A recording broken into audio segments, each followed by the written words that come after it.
Muito bem. Nós temos, vamos lá, por aqui no quadro.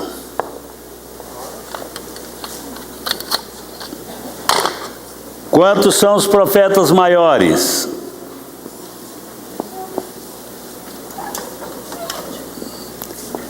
Profetas.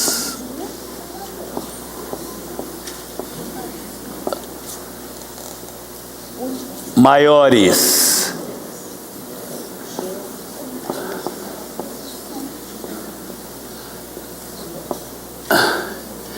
Quantos são os profetas maiores? Oh, aleluia! Profeta maior é um tropeço, né? Muito bem, vamos lá. Ó, temos 4 profetas maiores. Isaías,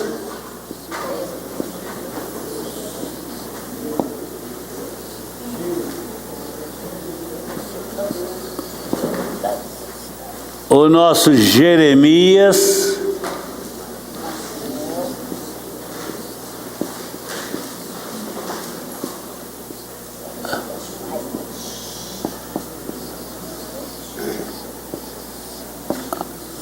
o Ezequiel,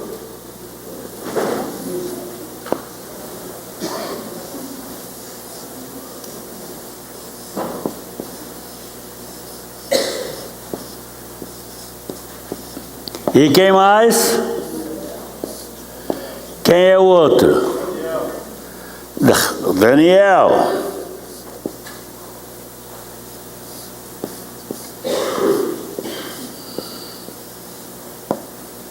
Muito bem. Angélica, você sabe os menores? Os 12 menores? Ih, tem tantos, né? São tantos? São tantos. Quem sabe os 12 profetas menores aí vai falando que eu vou escrevendo. Pensem que eu não saiba. Vamos lá, os 12 menores. O primeiro, para aí. O menor, o quinto, vamos começar por quinto, para convidar aqui. 5, Oséias.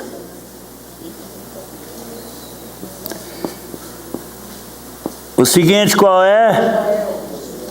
Qual? Joel. Ah, o nosso irmão Joel. O Joel é que profeta, ele, qual é a profecia maior de Joel? Hein? Qual é a profecia mais importante de Joel? Ah, o derramamento do Espírito. 7, qual é? Amós. Amós era o quê? Um profeta que cuidava de bois, boiadeiro. O 8º profeta. Como?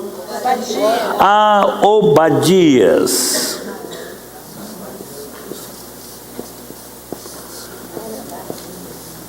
O seguinte,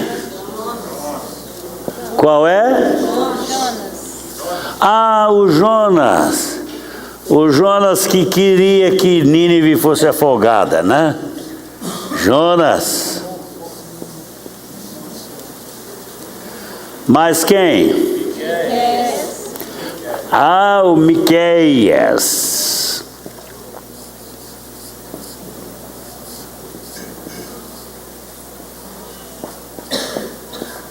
O seguinte, qual é? Ah, Naum, não é nenhum não, é Naum.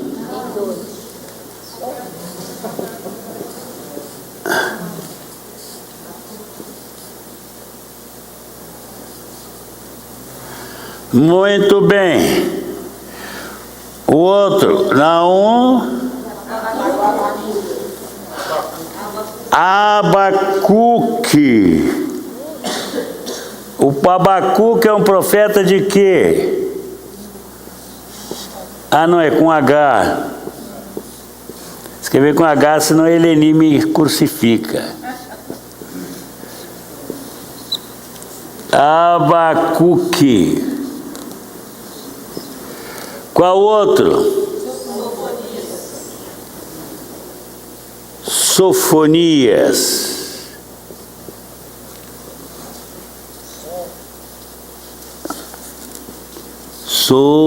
Opa, também assim não, Zé. Sofonias. Outro. 14. 1, 2, 3, 4, 5. Quem? O Agineu.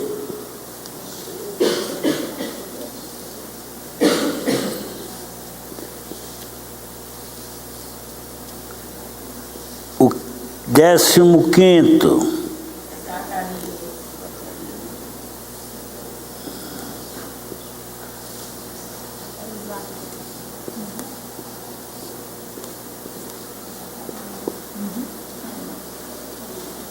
O outro.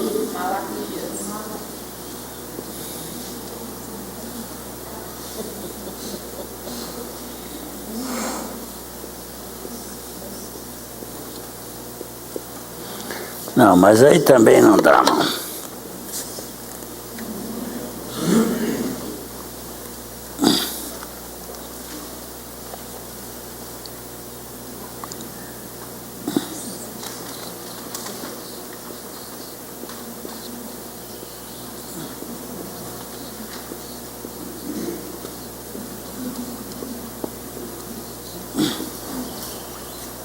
Malaquias.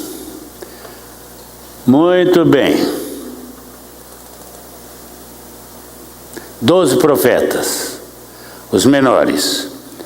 Então, irmãos, profetizou sobre o cativeiro, profetizou a vinda do cativeiro, profetizou a vinda do cativeiro, profetizou no cativeiro, profetizou no cativeiro, profetizou sobre a vinda do cativeiro, sobre a vinda do cativeiro, sobre a vinda do cativeiro, sobre a vinda do cativeiro, sobre Nínive, sobre a vinda do cativeiro, sobre a vinda do cativeiro, sobre a vinda do cativeiro, sobre antes do cativeiro, e no cativeiro, esse aqui, no cativeiro, pós-cativeiro.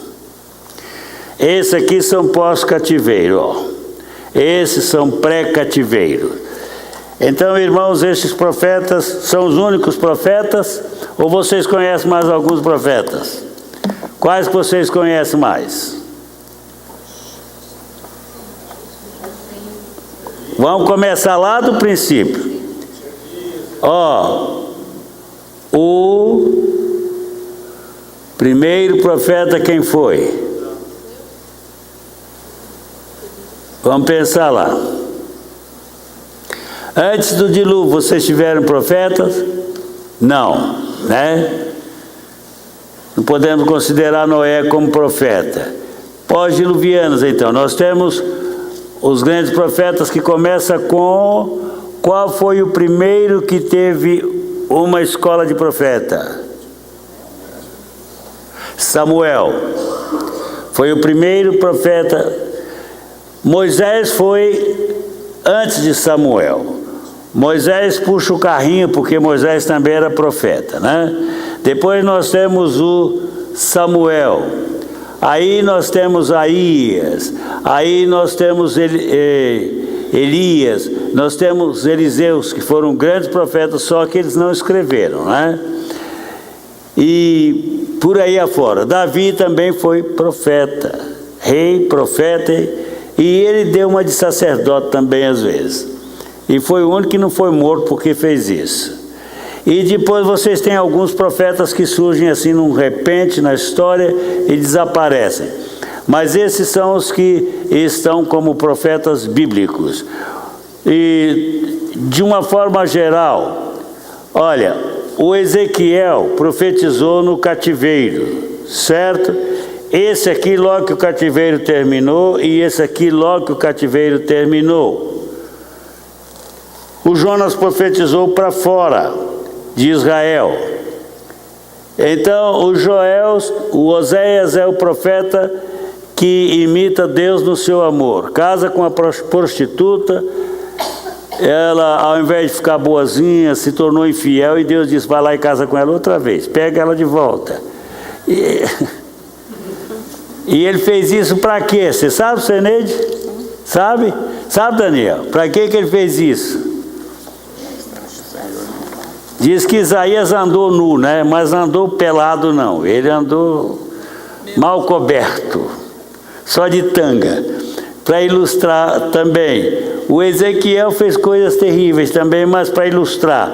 Mas o Oséias, para ilustrar o quê? Que ele casou com a mulher prostituta, ela prostituiu, ele foi lá, trouxe de volta, hein? Para ilustrar o quê? A infidelidade de Israel e o amor de Deus. Para com Israel. Né? Para com o seu povo, que ele aceitaria, estava aceitando o povo de volta. Mas hoje então vamos lá para o Ageu. Né? Ageu é profeta do cativeiro. Ageu apresenta-nos Jesus Cristo, desejado de todas as nações, certo? E a mensagem central do livro: edificai para Deus. Deixa de pichotagem, deixa de pensar só em vocês mesmos. Vocês voltaram do cativeiro, 50 mil voltou do cativeiro, voltaram do cativeiro para quê? Para reconstruir o templo.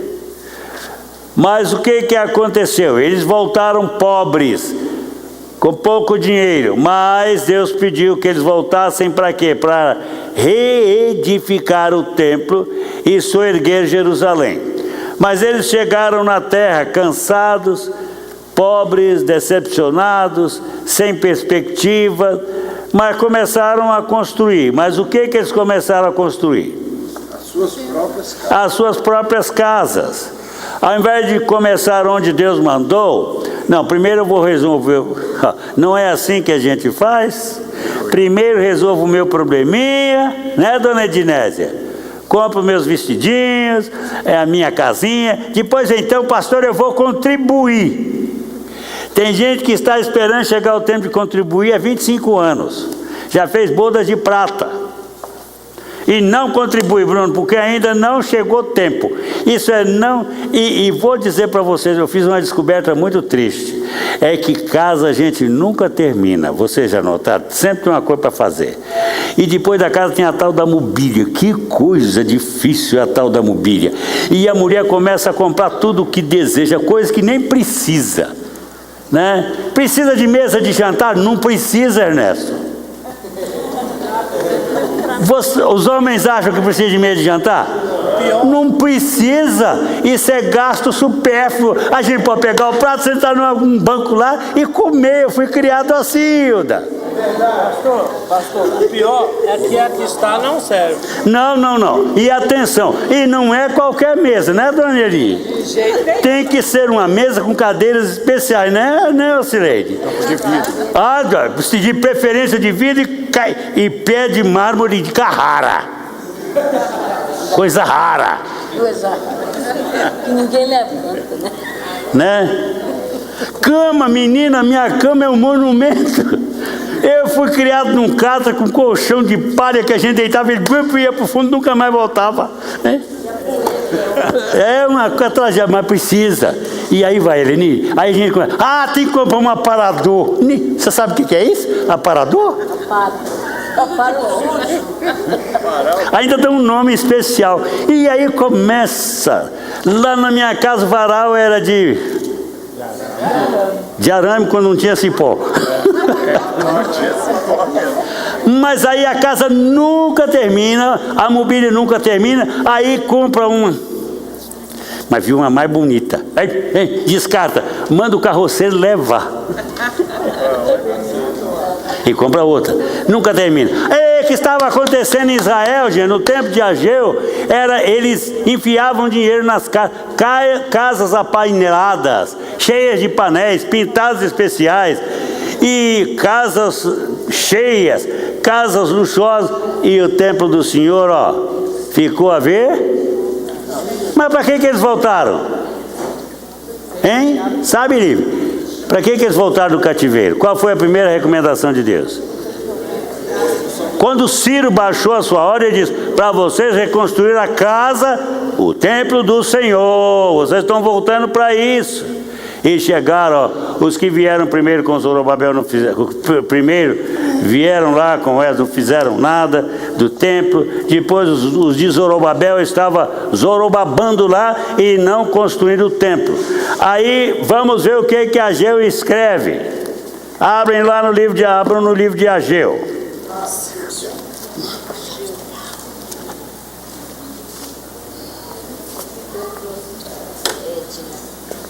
Então, Ageu.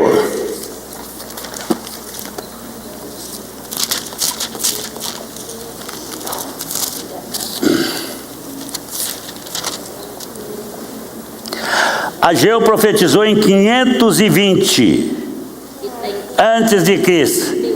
Você sabe o que está acontecendo em 520 na China? Nascendo o confucionismo. Confúcio estava começando o seu período religioso e aí nasceu o confucionismo, não é? Agora, então, nós temos o Ageu, cujo nome significa festivo. E o Ageu começa a profetizar, e a sua profecia está centrada num chamamento de Israel para aquilo que foi o objetivo central de Deus ao trazê-los de volta naquele tempo, para a reconstrução do templo. E a palavra-chave dele é a reconstrução do templo.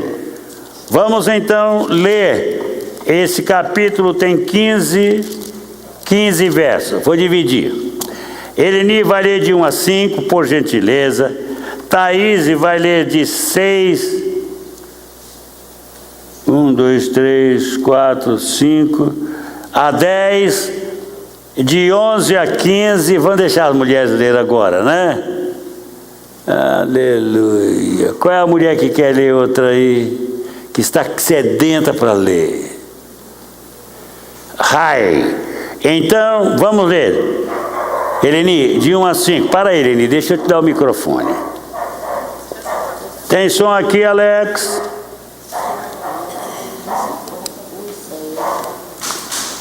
Vem cá, Alex.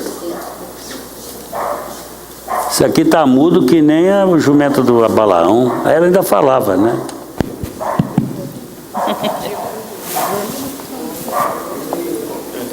No segundo ano do rei Dario, no 6º mês, no primeiro dia do mês, veio a palavra do Senhor por intermédio do profeta Ageu a Zorobabel, filho de Salatiel, governador de Judá, e a Josué, filho de Josadaque, o sumo sacerdote, dizendo: assim fala o Senhor dos exércitos. Este povo diz: não veio ainda o tempo em que a casa do Senhor deve ser edificada.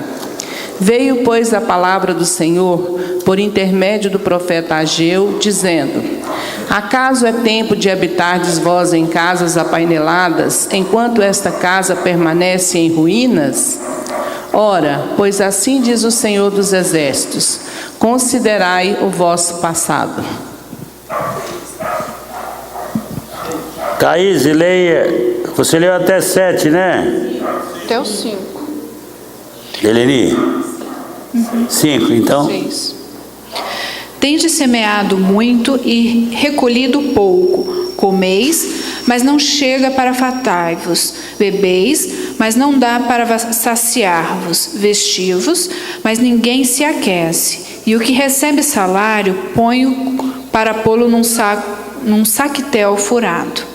Assim diz o Senhor dos exércitos: considerai o vosso passado.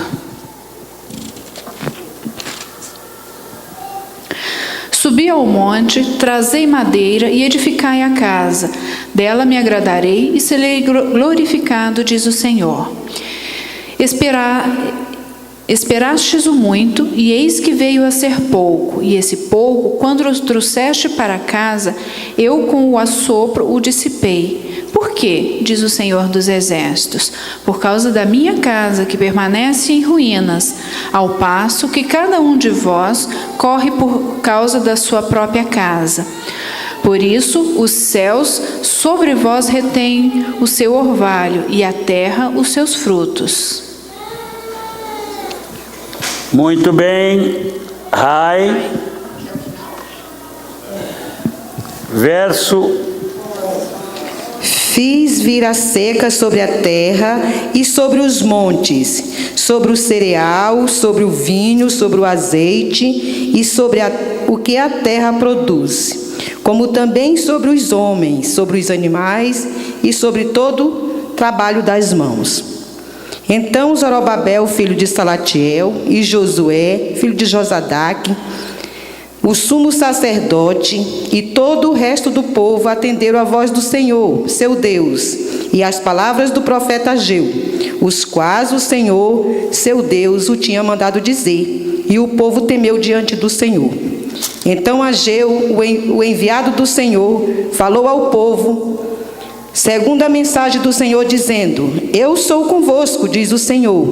O Senhor despertou o espírito de Zorobabel, filho de Salatiel, governador de Judá, e o espírito de Josué, filho de Josadaque, o sumo sacerdote, e o espírito do resto de todo o povo. Eles vieram e se puseram ao trabalho na casa do Senhor dos Exércitos, seu Deus, ao 24º dia do 6º mês. Amém. Então, pega lá, Alex.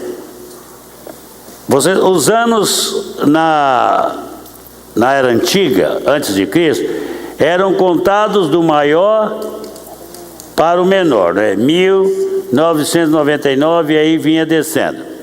Diz que o Ageu começou a profetizar exatamente, diz os seus escritos, no 2º ano de Dario, que ele começou a profetizar.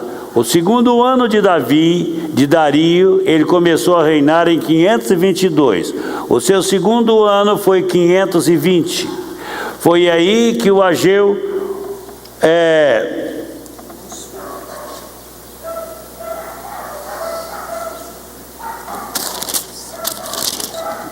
começou a sua profecia.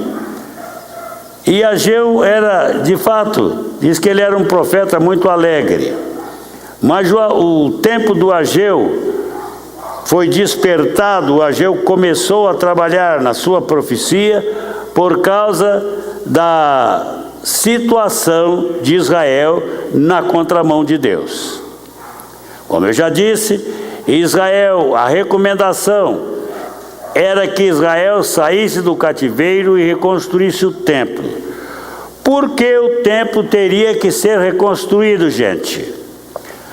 Porque, olha, o templo era, isso é Israel, o templo era o centro da vida de Israel. O templo determinava a vida de Israel, porque o templo era, para o israelita, lugar da habitação de Deus.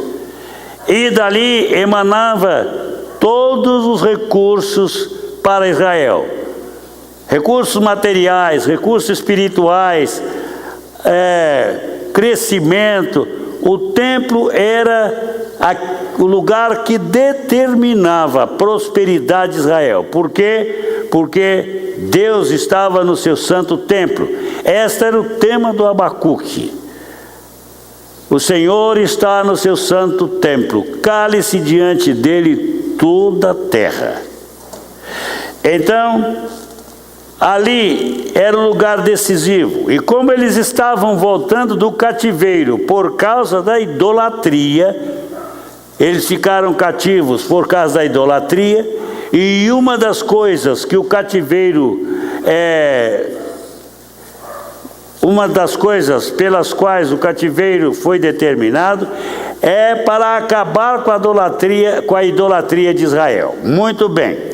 Uma coisa muito importante, o cativeiro acabou com a idolatria de Israel, mas não acabou com a indolência, com a vagarosidade e com a indiferença de Israel. Israel continuou um povo indiferente. E a volta do cativeiro prova isto, que Israel estava vivendo num tempo de indiferença espiritual. Às vezes o sofrimento não completa a nossa cura, tem que haver algo mais. Israel não foi curado inteiramente porque tinha a tendência de abandonar Deus. Não abandonava agora pelo ídolo, mas por si mesmo, pelo seu bem-estar, achando que Deus era o problema.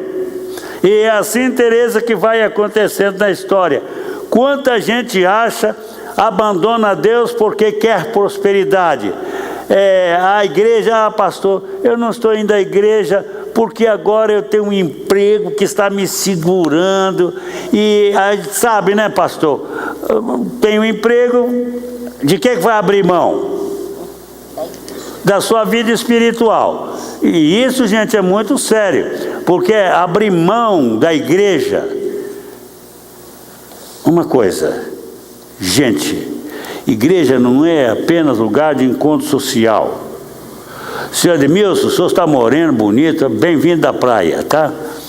Olha, mas se você vive na igreja apenas por uma questão do cafezinho que tem na igreja, do jantar que tem na igreja, da amizade dos irmãos, mas você não cuida de você mesmo espiritualmente, você vai entrar num processo de ruína muito grande. O abandono da igreja evidencia o que, Romildo? Esfriamento espiritual. Crente é assim. Crente se converte, ele vem aqui para frente. 2 anos depois ele está aqui. 4 anos depois ele está aqui. 5 anos depois ele está onde Davi está. 6 anos depois ele está onde o Maurício está. E 7 anos ele está indo embora da igreja. Oh, aleluia, nada, ruína. Maurício está nas últimas. Olha, tá vendo? Olha. Depois de 20 anos, então, se puder ter uma cadeira lá fora para ele ficar olhando lá de fora, aleluia, né, Valdivino? Que é o Bill. Hein, Rui? Olha, Esther. Olha, de forma, Rui, que o lugar que a gente senta na igreja, Pedro, o lugar que a gente senta na igreja denuncia a gente. Hein, Ernesto? Olha ali. Penúltima. Então, o problema é que Israel, irmãos, não obstante o cativeiro aconteceu por causa da sua idolatria, por causa da sua indiferença, por não ouvir a palavra profética de Deus, por levar tudo no Vai da Valsa Futebol Clube. Israel não se consertou espiritualmente no cativeiro. Ele voltou para a terra, mas voltou alimentando uma indiferença profunda e, às vezes, irmãos, na medida que os anos iam passando, a incredulidade ia entrando e Israel chegou a ponto de abandonar a Deus. Agora o Ageu diz assim: mas o que vocês estão fazendo? Por que vocês estão tão empenhados na casa de vocês? Estão fazendo as suas lindas casas e a casa de Deus não é construída. Vocês voltaram do cativeiro para isso. Precisamos de marcar profundamente a presença de Deus na nossa terra pelo seu santo templo. E vocês não estão dando nenhuma bola para o templo. Vocês estão indiferentes. Alguém disse porque eles estavam na pobreza, Teresa. Eles estavam tendo problemas também na reconstrução do templo, porque eles se lembravam do templo de Salomão, da luxúria do templo de Salomão, da grandeza do templo, da imponência do templo. E nós não vamos nunca poder fazer mais aquilo. Mas a glória do templo não está na sua imponência. A glória do templo está no seu miolo. E o que é o miolo do templo? Os adoradores. É daí que irradia aquilo que é mais importante. Aí o Ageu diz: eu quero dizer uma coisinha para vocês. Os profetas dizem: eu quero dizer uma coisinha para vocês. Olha, esse templo será muito mais glorioso do que o primeiro templo. Porque nele vai entrar aquele que é o Rei da Justiça. O Messias vai entrar nesse templo. Para lá, parem com isso. Ele é importante, não é pela sua construção pesada, rica, cara, não é isso. Um templo não vale por isso. O templo vale pelo povo que tem. Então vamos construir o templo e vocês vão ver que ele será glorioso. Agora, vocês ainda não pararam para pensar numa coisa. É que a falta de interesse pelas coisas de Deus gera o quê? Gera o quê para o povo dele? Hein? Ruína. Ruína. Irmãos, a família que me mandou estudar, o chefe dela era Nésio Dias. Nésio Dias era um homem primoroso. O Nésio Dias era um pregador leigo que fazia as pessoas chorarem, porque ele pregava tremendamente. Mas o Nésio Dias foi esfriando na fé, foi se afastando da igreja, foi ficando rico, mas foi caindo na ruína. Eu conheci Nésio Dias no tempo da sua riqueza de ruína, rico em ruínas. Tinha uma fazenda tão grande que era inadministrável. Era um fazendeiro muito importante. A fazenda dele tinha as melhores máquinas agrícolas de toda a região. A fazenda dele você levava dias para andar nelas. Mas o Nésio Dias foi afastando de Deus. Foi afastando, arrumou uma segunda esposa, apesar de ter 11 filhos com Dona Carmelita, ele arrumou uma segunda mulher, uma empregada dele, estabeleceu família com ela. Nésio Dias se juntou com os maus, aí ele já tinha saído totalmente da igreja. Se juntou com os maus e depois ele empleitava matadores, ele mandava matar as pessoas. Até que ele foi morto, assassinado. Eu me lembro, ele ficou inimigo de um fazendeiro vizinho dele, porque o fazendeiro era crente. Mas o Nésio Dias morreu numa ruína. E exatamente esse é o grande problema do Ageu. É que ele estava vendo o povo se chafurdando na ruína. Salários ruins. Não, os salários não prestavam, Thaís. A chuva não caía dos céus. A lavoura não produzia. E ele disse: quando vocês recebem salário, vocês recebem O que é isso? Sabe o que é isso, Lívia? Receber salário no saco furado? Hein? Sabe o que é? Hilda, o que é isso, Laércio? Receber salário no saco furado. O que é? É não render, não dá para nada. É? O bom crente recebe um salário mínimo, ele diz: não entendo, pastor, como é que meu vizinho tem salário mínimo e como é que ele é próspero? Não entendo. Não sei como, dona Edith, mas dá até para pôr no banco. O salário não dá, não adianta. Não adianta você tentar longe de Deus, pensando que o seu salário vai ser excelente. Deixa Deus por um salário excelente. Você vai perder seu tempo, porque o salário vai ser pequeno. Hein, Adenilson? Está vendo como acontece? O salário da professora não dá, mas não pode dar. A professora não ganha muito. É isso aí, Rui. Mas não adianta, Rui. Parece que acumula riqueza, mas ela faz o quê? Voa. Gente, e o Ageu estava vendo todas essas coisas. Vocês estão recebendo, vocês não estão vendo que a ruína está aí. O que vocês ganham não dá, o que vocês têm não dá para nada. Vocês estão recebendo salário num saco furado, entra pela boca e sai pelo fundo. Por quê? Por causa da casa de Deus. Então vocês têm um caminho. Por favor, medite no que eu estou dizendo a vocês. Vocês têm que ter semeado muito e colhido pouco. Comeis, mas não chega para fartar-vos. Comi, mas estou com uma fome. Era o problema deles. Mas não dá para saciar. Vestivos, mas ninguém se aquece. Não é que vestir e ficar pelado, não. Não há aquecimento. A roupa do injusto não aquece. Você, Daniel, já tentou dormir com a coberta pequena demais, frio demais, já? É horrível. Irmão Abner, você já dormiu com uma pelejazinha? Já? Hein, Sofia? A gente cobre a cabeça, descobre o pé. Aquela coberta é tão ruim que ela se chama Fica Quieta Mulher.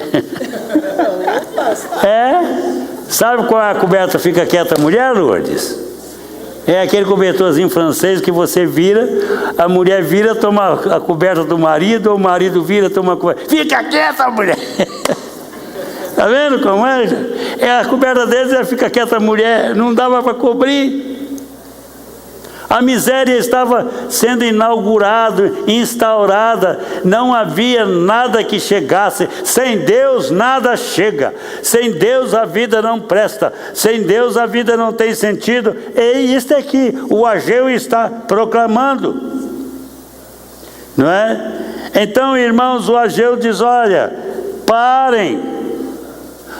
Vocês estão recebendo salário e estão pondo num saquetel furado. Perde tudo, não vale nada.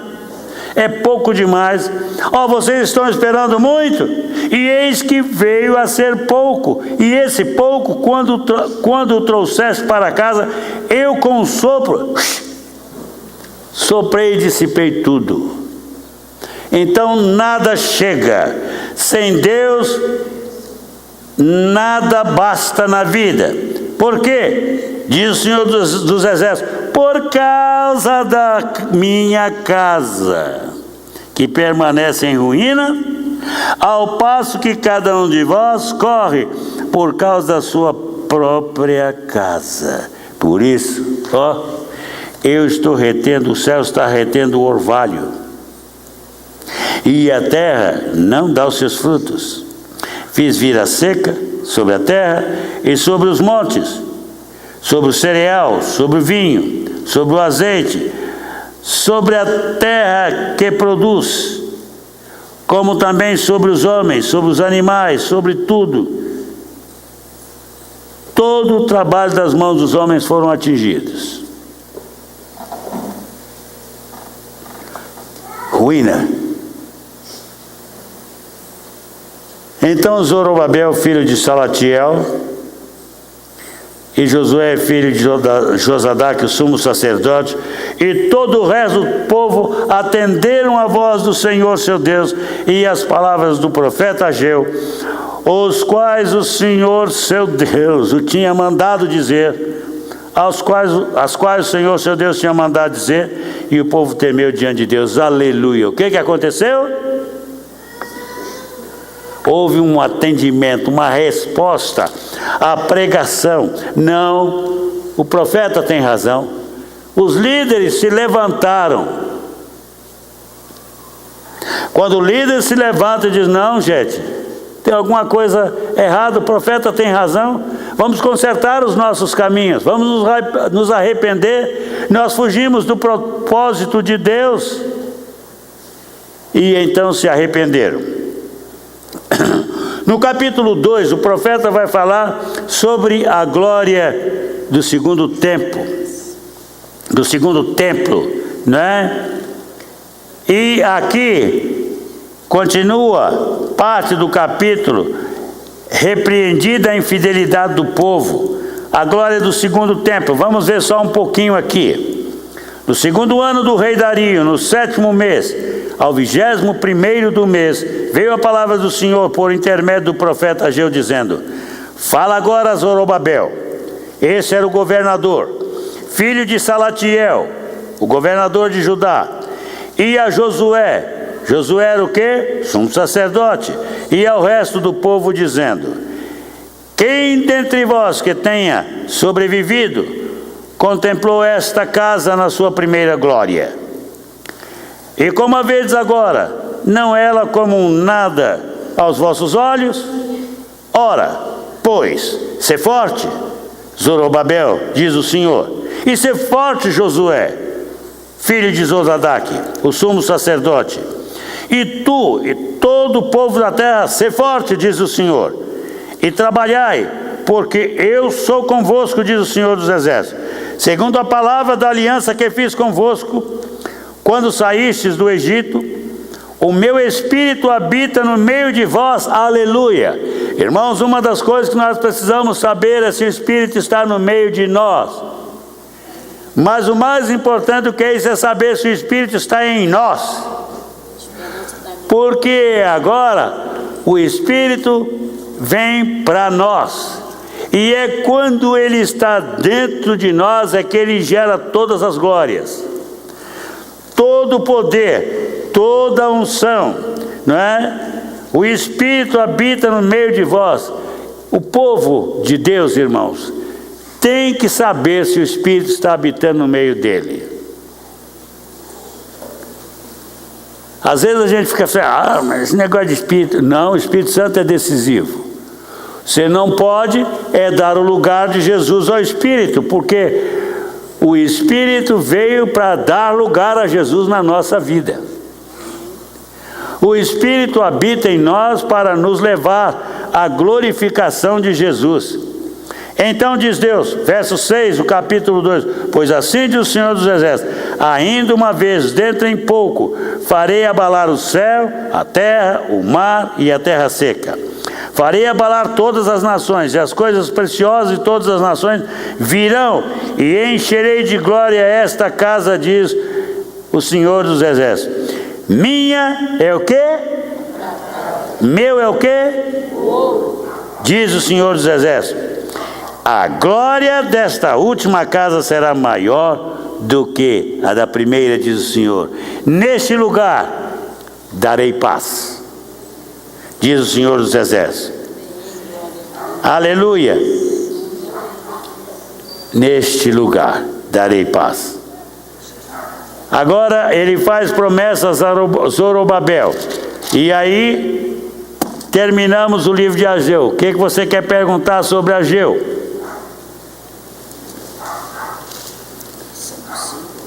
Ageu antecedeu a quem? Ele antecedeu a Zacarias, que nós vamos estudar agora. O Zacarias, quando começou a profetizar, era jovem, eloquente. E o velho Ageu tinha completado os seus meses de profecia, que foram 4 meses. Agora entra em cena o Zorobabel. O Zorobabel começou bem próximo de... o Zacarias começou bem próximo de Ageu, no período correspondente praticamente ao de Ageu. E a sua profecia foi um período mais longo, de forma que ele ainda estava em operação em 475 a.C. Qual é a visão apresentada sobre Cristo no livro de Zacarias? Jesus Cristo, o renovo de justiça. A mensagem central do livro é: tornai-vos, arrependei-vos. E então, irmãos, o Zacarias tem como significado o seu nome, o Senhor se lembra. É interessante, ele estava trabalhando na memória de Israel. Ele estava seguindo a mesma política do Ageu. Ele estava seguindo a visão profética de Ageu. E a primeira coisa que ele faz é exortar o povo ao arrependimento. Vamos ver aí. Vamos ler pelo menos 6 versículos dele aqui. Vamos começar aí. Um irmão pode ler, outro, até 6 irmãos vão ler. Começa. Quem vai começar? Daniel. Começa, Daniel. Zacarias 1:6. 1:1. No 8º mês do segundo ano de Dario, veio a palavra do Senhor ao profeta Zacarias, filho de Baraquias, filho de Iu, dizendo: O Senhor se irou fortemente contra os vossos pais. Portanto, diz-lhes: Assim diz o Senhor dos Exércitos: Tornai-vos para mim, diz o Senhor dos Exércitos, e eu me tornarei para vós, diz o Senhor dos Exércitos. Até aí. Verso 4. Outro irmão vai ler. Não sejais como vossos pais, a quem clamavam os primeiros profetas, dizendo: Assim diz o Senhor dos Exércitos: Convertei-vos agora dos vossos maus caminhos e das vossas más obras. Mas não ouviram, nem me atenderam, diz o Senhor. 5, Sueneide. Vossos pais, onde estão eles? E os profetas, acaso vivem para sempre? Contudo, as minhas palavras, os meus estatutos, que eu escrevi aos profetas, meus servos, não alcançaram a vossos pais? Sim, estes se arrependeram e disseram: Como o Senhor dos Exércitos fez tensão de nos tratar, segundo os nossos caminhos e segundo as nossas obras, assim ele nos fez. Amém. Aqui é um chamamento a quê? Arrependimento. Não é? O Zacarias, ele tem quantos capítulos? 14 capítulos. É interessante que ele não é um profetinha que escreveu pouco, não é? Ele escreveu muito. Mas ele vai falar, Deus revela a Zacarias certas visões. Primeiro, a visão dos cavalos. E aí, a primeira visão é os cavalos. A segunda visão é dos 4 chifres e os 4 ferreiros. Depois, a terceira visão, Jerusalém é medida. E Israel é exortado a voltar para Sião. Uma das coisas muito tristes que aconteceu no cativeiro, a respeito do cativeiro, quanto a Israel, é que Israel foi para o cativeiro, mas o judeu é muito operoso. E os judeus começaram a trabalhar na Babilônia. Os judeus organizaram a sua vida na Babilônia. Começaram a gostar da Babilônia. Porque havia riqueza, era um reino muito rico. E os judeus estavam crescendo na Babilônia. E isso fez o povo perder o interesse por voltar para a terra. A primeira leva teve 16 mil, a segunda leva parece-me 52 mil, foram os judeus que voltaram do cativeiro. O resto ficou. Começaram a transferir-se para os impérios do mundo e ganhar dinheiro. O judeu é um povo do mundo. Ele foi chamado para isso, mas não da maneira que aconteceu. Por exemplo, você vai em Israel, o judeu está nas principais coisas financeiras, aos Estados Unidos, na Inglaterra, o judeu está na Amsterdã, Holanda, eles estão nas principais empresas do mundo. As joalherias mais caras dos Estados Unidos são de judeus. Você sabe que os judeus são donos dos estúdios, de grande parte dos estúdios de Hollywood? O judeu é um povo que prospera, tudo que ele toca prospera. Por isso que Deus tem um problema com Israel, porque isso vem de Deus. Por que Deus dá aquela terrinha a Israel? Porque só na mão do judeu aquela terra iria prosperar sob a promessa de Deus. Ninguém, meus irmãos, eu fui lá na Síria, na divisa com a Síria. Da divisa da Síria você divisa a parte baixa. Aquilo tudo era mangues, era alagado. Na mão dos palestinos e dos árabes, aquilo não produzia nada, o leite. Nada. Quando Israel veio para a terra, começaram os israelitas a comprar aqueles alagados, aqueles charques. Eles compraram e eles drenaram tudo aquilo. Formaram fazendas, grandes fazendas. E aí eles produziam, mas produziam.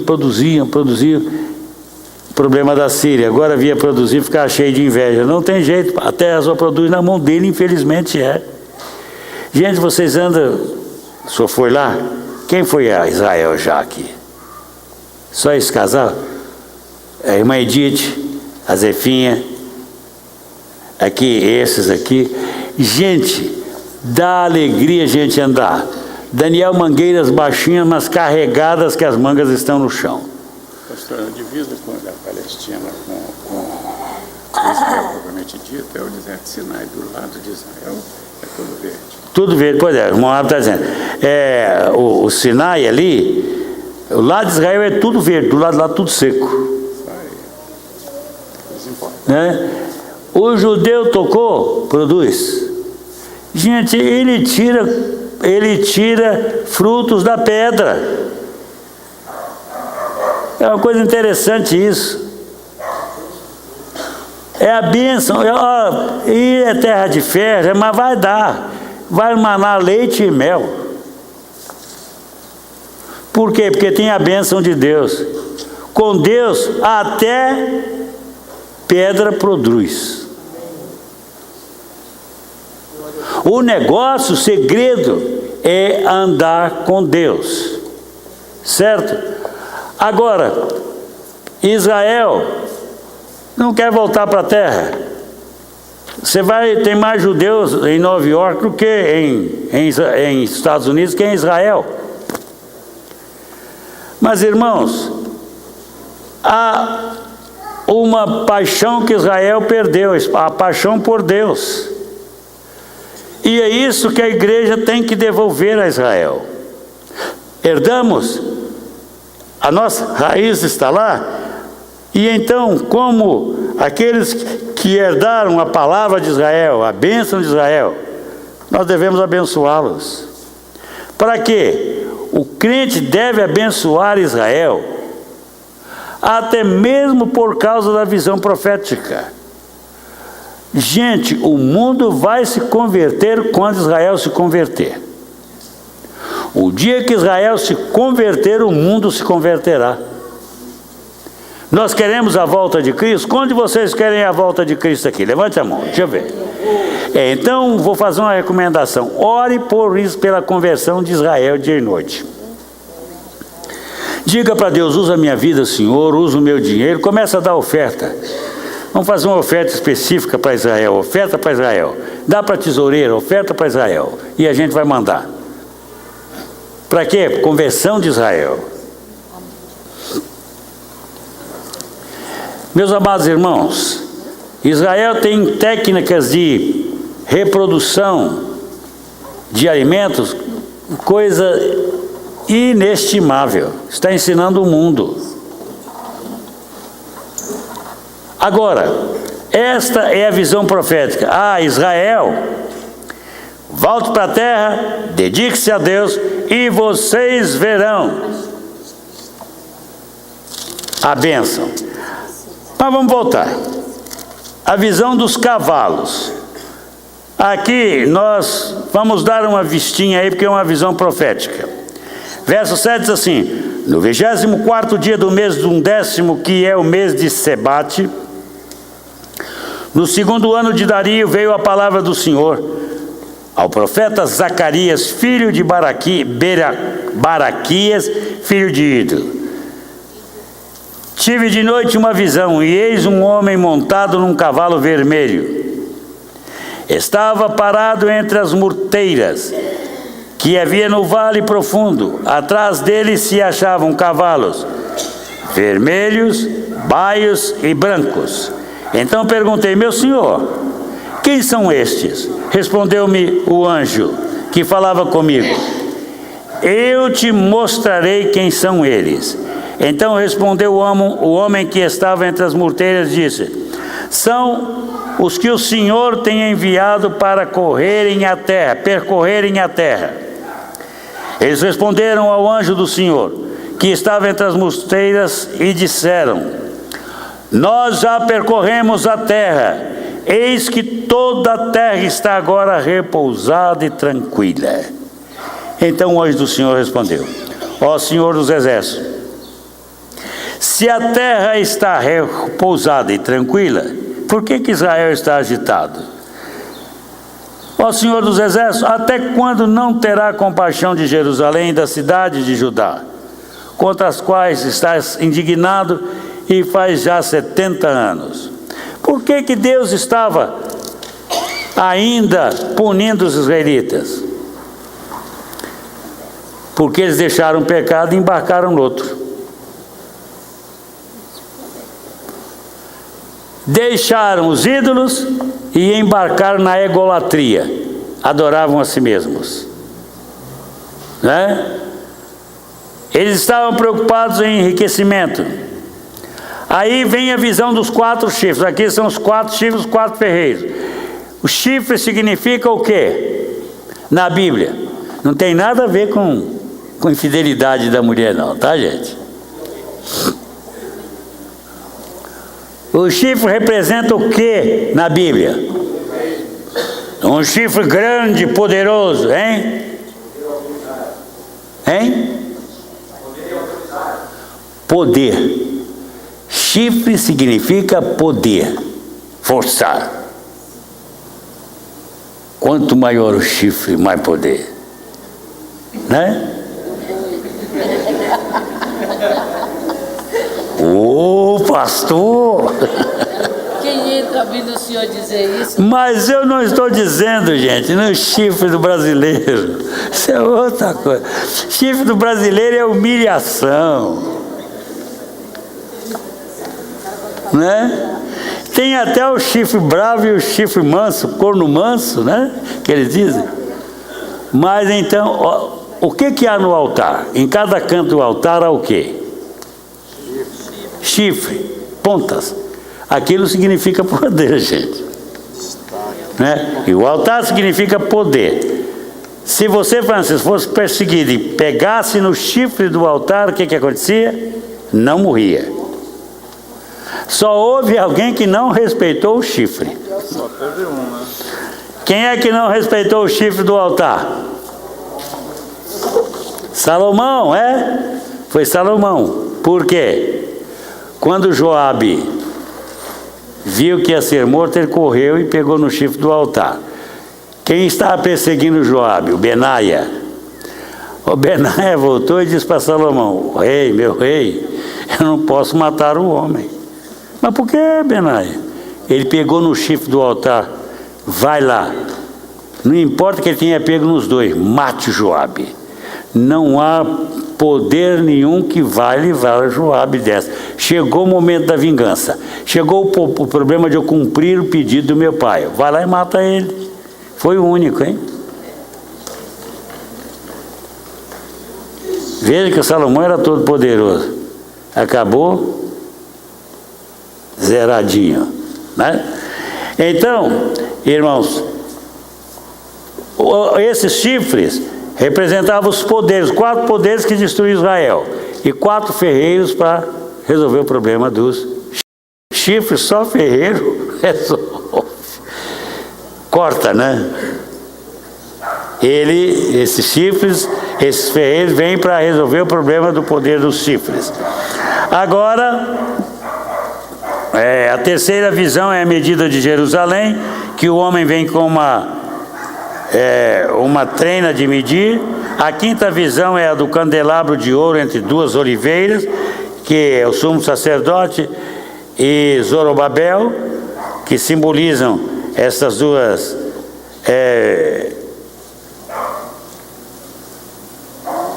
videiras. Não é videira, não, dá fruto é oliveira. As duas oliveiras, não é? Eles dois representam este poder. E agora, a sexta visão é o rolo volante, que duas mulheres com asas de cegonha pega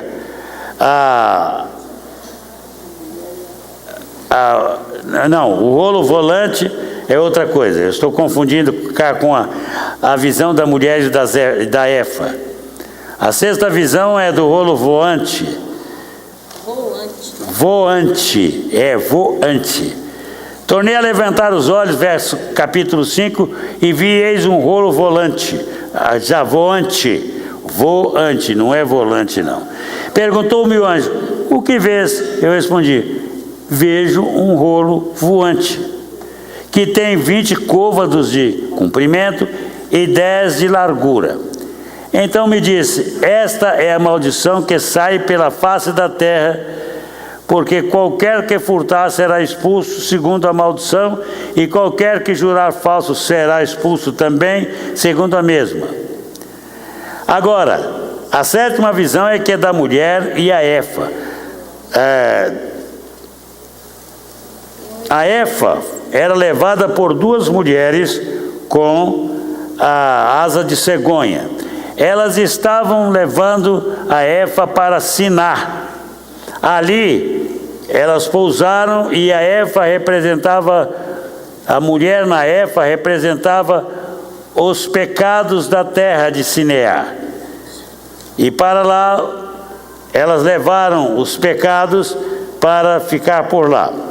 A oitava visão é dos 4 carros.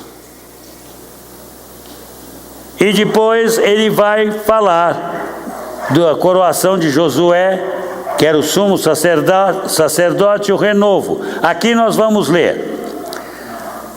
Muito bem. A palavra do Senhor veio a mim dizendo: recebe dos que foram levados cativos, a saber, de Heldai, de Tobias e de Gedaías,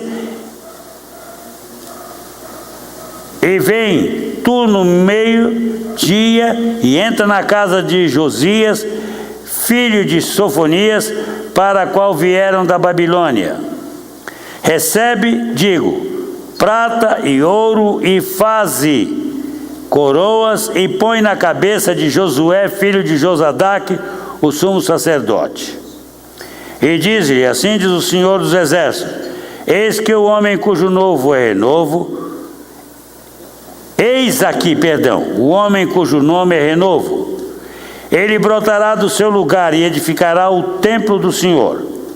Ele mesmo edificará o templo do Senhor, e será revestido de glória, assentar-se-á no seu trono, e dominará, e será sacerdote no trono, e reinará.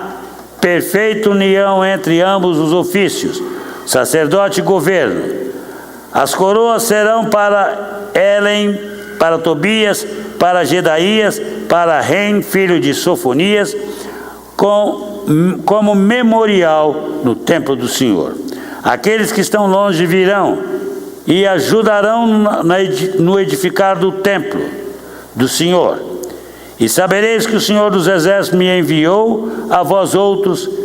Isto sucederá se diligentemente ouvirdes a voz do Senhor vosso Deus. Qualquer profecia depende da nossa disposição de ouvir e de nos colocar na disposição de Deus para que a profecia cumpra na nossa vida. Aí vem o Zacarias falando de jejum, Depois, a desobediência foi causa do cativeiro. Ele volta a recordar Israel desta triste realidade. E ele fala da restauração de Sião também. Depois ele diz que os diversos povos vão ser castigados. E vem o rei de Sião, ele fala sobre ele. Deus abençoará Israel outra vez. Vem outra realidade. Vem o bom pastor, que é uma parábola, a salvação de Jerusalém. Aqui, irmãos, é que há uma profecia muito interessante que nós vamos ver agora. Vamos lá. Abra no capítulo 12 agora para a gente ler, que nós vamos ainda dar uma passadinha rápida lá no Ageu, ou no Malaquias. Muito bem, verso 12 do capítulo de Zacarias. Vamos ler? Alguém leia aí, que eu estou cansado de falar. Capítulo 12, verso 12, 1. Sentença pronunciada pelo Senhor contra Israel. Fala ao Senhor, porque estendeu o céu, fundou a terra e formou o espírito do homem dentro do homem. Verso 2. Eis que eu farei de Jerusalém um ponto de tremor para todos os povos em redor, e também para Judá durante o seco contra Jerusalém. 3. Farei de Jerusalém uma pedra pesada para todos que a erguerem se ferirão gravemente. Contra ela se ajuntarão todas as nações da terra. Verso 6. 4, perdão. 4. Naquele dia, diz o Senhor, referirei de espanto a todos os cavalos, de loucuras os que os montam. Sobre a casa de Judá abrirei os meus olhos, e ferirei de cegueira todos os cavalos dos povos. 5. Então os chefes de Judá pensarão assim: os habitantes de Jerusalém têm a força do Senhor dos Exércitos, seu Deus. 6. Naquele dia, porém, os chefes de Judá como um vaseiro ardente debaixo da lenha, como uma tocha entre a palha, eles devorarão a direita e a esquerda, e a todos os povos em redor. E Jerusalém será habitada outra vez no seu próprio lugar, em Jerusalém mesma. 7. O Senhor salvará primeiramente as tendas de Judá, para que a glória da casa de Davi e a glória dos habitantes de Jerusalém não sejam exaltadas acima de Judá. 7, né? Não, 8. Naquele dia o Senhor protegerá os habitantes de Jerusalém, e os mais fracos dentre eles nesse dia será como Davi, e a casa de Davi será como Deus, como o anjo do Senhor diante dele. E acontecerá naquele dia que procurarei destruir todas as nações que virão contra Jerusalém. Amém. Muito bem, aí vem a promessa de salvação de Jerusalém. Isso está no futuro, esta profecia aqui, certo? Jerusalém vai ser o centro da controvérsia e também o centro das atenções de todos os povos. Haverá um levante contra Jerusalém, mas o Senhor está dizendo que virá defender Jerusalém, não é? Os habitantes de Jerusalém serão guardados, serão defendidos. Naquele dia, diz Deus, porá chefes de Judá como braseira ardente debaixo da lenha. E aí, meus amados irmãos, diz o Senhor que salvará primeiramente as tendas de Judá, para que a glória da casa de Davi e a glória dos habitantes de Jerusalém não sejam exaltados acima de Judá. Depois vem naquele dia, protegerei os habitantes de Jerusalém e o mais fraco dentre eles. Naquele dia será como Davi, e a casa de Davi será como Deus, como o anjo do Senhor diante deles. Esse anjo do Senhor aqui é uma visão messiânica.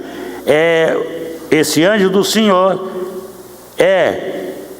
no Antigo Testamento, representatividade de Cristo. Agora, irmão, naquele dia procurarei destruir todas as nações, mas agora vem a profecia chave. Vamos nela? Verso 10 a 13 a 14, diz assim: e sobre a casa de Davi, sobre os habitantes de Jerusalém, derramarei o espírito de quê? De graça. E de quê? De súplicas. Olharão para aquele a quem traspassaram. Quem é este? O Messias, Jesus, o Ramachirra. Planteá-lo-ão, como quem planteia por um ungido, e chorarão por ele como se chora amargamente pelo primogênito. Naquele dia será grande o pranto em Jerusalém, como o pranto de Haddad-Rimon no vale de Megido. A terra planteará cada família à parte, a família da casa de Davi à parte, as mulheres à parte, a família da casa de Natã, que é filho de Davi, à parte, e suas mulheres à parte, a família da casa de Davi à parte, e as suas mulheres de Levi, à parte, a família dos semeitas à parte, as suas mulheres à parte, todas as mais famílias, cada família à parte, e suas mulheres à parte. Agora, irmãos, esta aqui é a profecia sobre o quebrantamento de Israel diante do Messias. E isto vai acontecer quando? Hein? É por vir? É no futuro? É no futuro. Aqui está falando da volta de Israel para o Messias. Não é? E revela o arrependimento de Israel.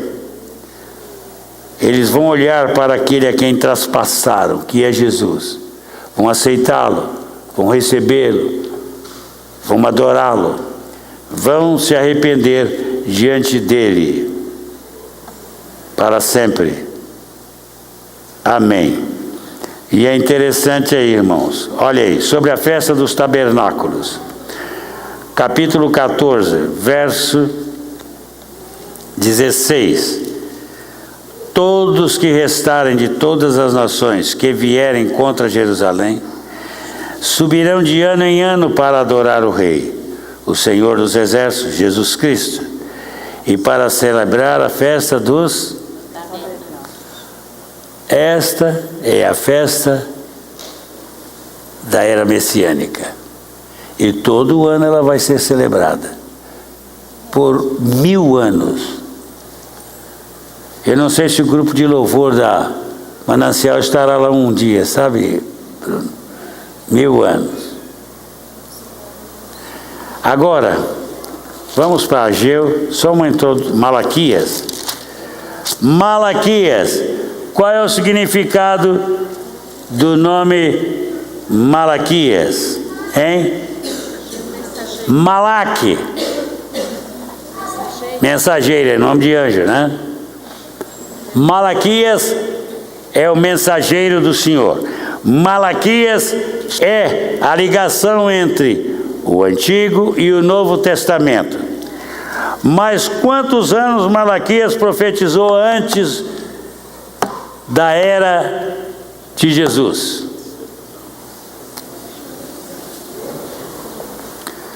Malaquias profetizou 400 anos antes de Cristo. Muito bem, em 400 cessaram todas as profecias. O Cristo de Malaquias é o sol da justiça, que vai brilhar outra vez, vai raiar outra vez. Muito bem. E a mensagem central do Malaquias, qual é? Arrependei-vos e tornai-vos. Agora o Malaquias vai profetizar sobre a vinda do precursor que virá no espírito de Elias. E quem veio no espírito de Elias? João Batista. Ele veio como profeta que vai reabrir o período neotestamentário, a era da graça.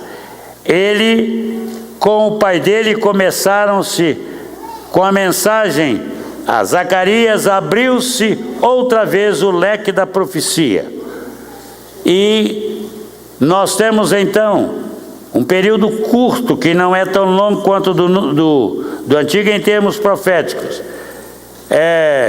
João Batista foi o profeta desta época. Depois nós temos alguns profetas outros, mas fecha o período de produção de profecias escritas no ano 100 da nossa era, o ano 96, com Apocalipse. Mas o Malaquias, ele é um profeta muito importante, porque ele é este ponto de ligação. Com ele, inicia-se então o período interbíblico, que foi um longo período de 400 anos, que Deus não se revelou mais. Mas o Malaquias é o profeta que nos fala dos dízimos. O dízimo, irmãos, é profético. É o último profeta que fala claramente sobre ele e que nós devemos trazê-lo para a casa do Senhor. O dízimo, então, a entrega do dízimo é cumprimento da palavra de Deus, da profecia de Deus. As ofertas são para a nossa prosperidade, mas o dízimo é uma exigência de Deus. E é válido para todos nós, segundo Malaquias.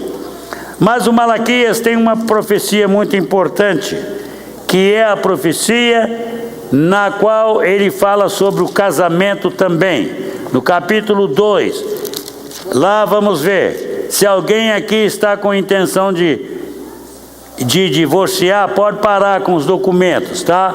Porque Deus não tem planejado divórcio para crente, não. Aleluia. Está ouvindo?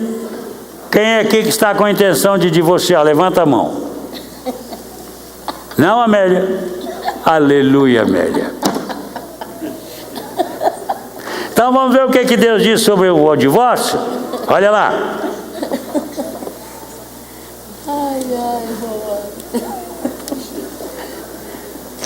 Diz assim: não temos todos nós o mesmo Pai, não nos criou o mesmo Deus, porque seremos desleais uns para com os outros, profanando a aliança dos nossos pais? Judá tem, eu estou lendo, olha, 2:11 agora.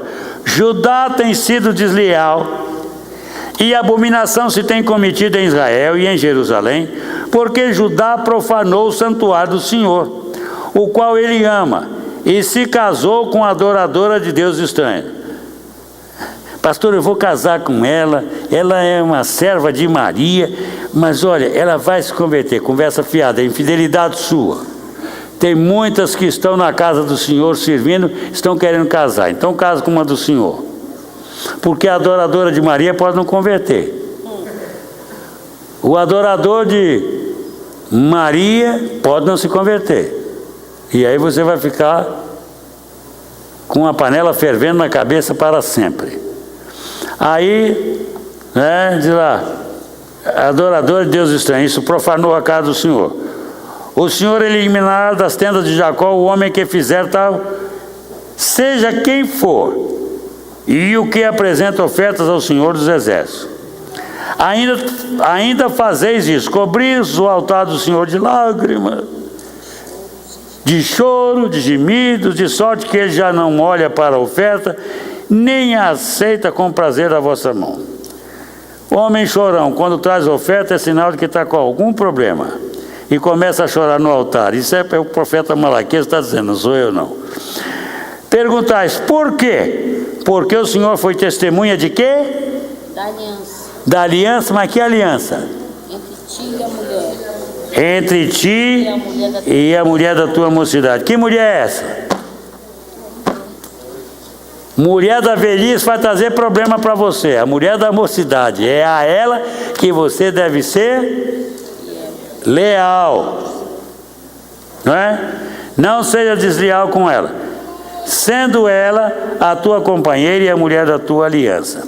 Não fez o Senhor mesmo que havendo nele um pouco de espírito?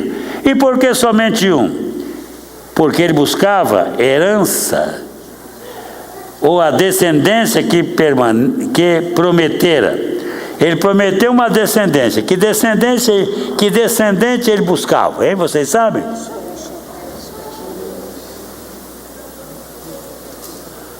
Sabem?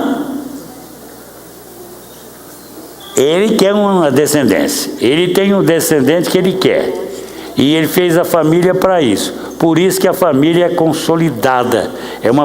Deve ser uma entidade consolidada, sem separação, porque Deus buscava uma descendência. Quem era?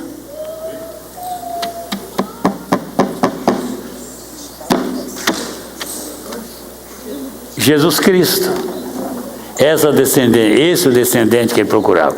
É do seu descendente que vai nascer os descendentes. E qual tem sido o alvo de Satanás? Quando ele leva a casamentos estranhos, é para desfazer as uniões, para o Messias nunca nascer. Satanás joga pesado, gente. Não precisa pensar que ele alivia a carga, não, porque ele não alivia. Ele diz assim, olha, ele buscava descendência que prometera. Ele prometeu a descendência a quem? A Eva. Está lá? Olha aí. Portanto, cuidai de vós mesmos, e ninguém seja infiel para com a mulher da sua mocidade. Porque o Senhor Deus de Israel diz que odeia o repúdio, o divórcio, e também aquele que cobre de violência as suas vestes, diz o Senhor dos Exércitos. Portanto, cuidai de vós mesmos e não sejais infiéis, hein? Está vendo, Romildo? Está vendo, Bruno? Está vendo, Laércio? Está vendo, Daniel? Está vendo, Francisco? Está vendo, Romildo? Está vendo, pastor? E o Adir não está aqui. Está vendo, Maurício? Não pensa na domingas e noutra não, seu Pedro. É pecado. Hein, Alex? Hein, meus casados? Não fique pensando na esposa e na vizinha. Isso gera morte da sua vida. Deus odeia o divórcio. Ele não nos planejou para o divórcio. Está vendo, Hilda? Foi divorciado do Elber.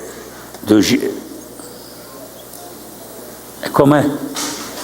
Marido da Hilda, como é o nome? Desculpe. Então, não vou divorciar dele. Nada disso. Hein, Lívia? Não comece. Pense em tudo. Pense no almoço, pense na janta. Pense em tudo, menos no divórcio. Agora, se o seu marido, a sua mulher deixou você, não tenha conflito, não. Se ele não quer mesmo, é problema dele. Mas ele vai dar conta diante de Deus. A mulher que deixa o marido por questões bestas, vai dar conta. Seja como for. Gente, Deus não nos criou para o divórcio. Mas o Malaquias prevê um tempo de reconciliação entre pais e filhos, filhos e pais. Então, é um profeta com um cheiro de modernidade muito grande. Amém? Aleluia. Cheguei ao final. Ninguém não tem pergunta? Pastora Neuza, me desculpe, pode vir tomar o seu lugar. Mas não deixe de pagar o meu almoço, porque eu demorei não, tá?